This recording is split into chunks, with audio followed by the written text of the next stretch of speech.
आणि निवडणुकीच्या रणधुमाळीमध्ये ते आमच्यासोबत राहिले. मान्य एकनाथ शिंदे यांच्यासोबत ते शिवसेनेमध्ये आले.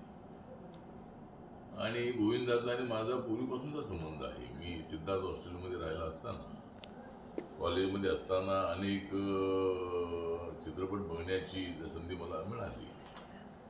त्याच्यामध्ये गोविंदा हा मराठी माणूस जरी नसला, जरी अहुज असला, तरी मुंबईमध्ये नालासोपाऱ्यामध्ये त्यांचं सगळं विरारमध्ये त्यांचं सगळं आयुष्य गेलेलं आहे. त्यांचं शिक्षण झालेलं आहे.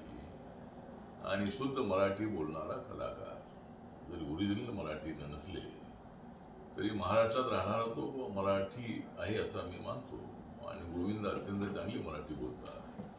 त्यांच्याबद्दल मला प्रचंड अशा पद्धतीचा आदरही राहिलेला आहे. त्यांची कला जी आहे ती कला अत्यंत उत्कृष्ट आहे.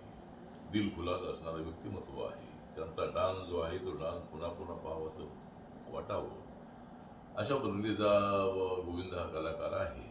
आणि मला आनंद या गोष्टीचा आहे की उत्तर मुंबईमध्ये त्यांना तिकीट मिळालं होतं काँग्रेस पक्षाचं. आणि त्यावेळेला माझा अलायन्स काँग्रेस पक्षासोबत होता. त्यावेळेला गोविंदाला निवडून आणण्यामध्ये मलाही त्या ठिकाणी अनेक प्रचारसभा घेण्याची संधी मिळाली होती. त्यावेळेपासून आमची ओळख अत्यंत चांगली झाली होती. आणि आताही एकदा ते थोडेसे फिल्म इंडस्ट्रीमध्ये आता ते नवीन काहीतरी करावं अशा पद्धतीच्या भूमिकेत ते होते. आणि निवडणूक याबद्दल त्यांनी इच्छा व्यक्त केली होती मला भेटायचं आहे.